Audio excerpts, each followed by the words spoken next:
you down the road. NBA champs making news. LeBron James agrees to a 2-year, $85 million extension with the Lakers. Deal ties James through the 22-23 season with the Lakers, which would be his 20th in the league. Average better than 25, better than 10, and almost 8 rebounds, while finishing second in regular season MVP voting and winning a ring and getting a finals MVP. As LeBron's salary increases, so does his age. He's owed just over 39 this upcoming season, and that extension kicks in after that, replacing the player option. James will make $44.5 when he's 38 years old.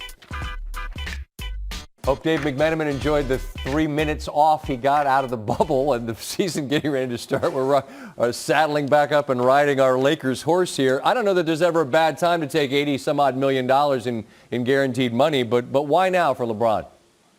It kind of follows the same playbook, Scott, that he had back in 2016. He wins the championship with the Cleveland Cavaliers. He submits his commitment and loyalty to the franchise, because that gave him everything he wants out of his NBA experience, being able to put his body, his mind, his family through an NBA season in order to get the ultimate prize of winning a championship and, validating his existence, trying to strive for greatness for the greatest of all time. He did this again here, win the championship with the Lakers. Why did he have to think about going anywhere else? And of course, the other caveat, just last year we were talking about him being in his mid-30s, missing the playoffs, having the biggest injury of his career. Well, this actually guards against some of that, gives him an extra year guaranteed money, $85 million, not a bad payday. Well, the ultimate thing, I think, for LeBron, and he spoke of it, is maybe someday teaming up with his son. Now, look, Bronny, who knows if he's going to be an NBA talent, if he's an NBA talent. We don't know that yet. But if we do the math here, Dave, you don't have to squint to see what it would be. Free agency sets up around the time, presumably, Bronny could be heading to the NBA. All right, is it reasonable to connect those dots? Yeah, certainly. I mean, think about it. LeBron put it out there in the 2017 finals that the greatest accomplishment of his career would be someday playing alongside his son in the NBA. This contract ends in 2023, at the same time that his son, Bronny, is slated to graduate from high school. Now, right now, with the current CBA, Bronny couldn't come right from high school to the NBA, but who knows if the CBA will have adjustments between now and then. And certainly, even if Bronny is not necessarily an outright lottery pick, if he's a borderline guy who you think could help your franchise potentially, while also be a guy who brings the gravitational pull of his father, who's one of the greatest players of all time, that's a real possibility. Against Carolina, major trade in the NBA. Quite a headline anyway. Rockets have agreed to trade Russell Westbrook to Washington for John Wall and a protected first in 2023. Wall hasn't played since the day after Christmas of 2018 and has 3 years and more than $132 million left on his contract. Westbrook joins a Wizards team built around Bradley Beal, who averaged the second most points in the NBA last season and yet somehow is still woefully underrepresented in terms of all NBA teams in my estimation. Washington also has a sharpshooter, Davis Bertans, who got paid, was coveted this offseason. Lottery picks in the last couple of years, including Denny Avdia. Steve, do you think it's a playoff team? Yes. I agree. Part of it's the East, but... Correct. As for Houston, John Wall reunites with DeMarcus Cousins after they played together at Kentucky. Speaking of reunites, Westbrook gets back together with Scott Brooks, who he was with in OKC.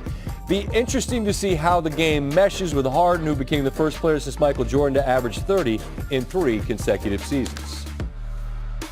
Adrian Wojnarowski, who blew up our rundown with his tweet about this news, joins us now. My guy Jeff and all of his Wizard buddy fans here in D.C. are bumming to see Wall, a perennial all-star, leave town.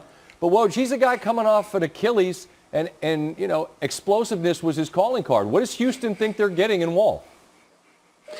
Well, they think they're getting a player who wants to be with the Rockets and who has shown in the months since has been working out this summer, that he's got some explosion back.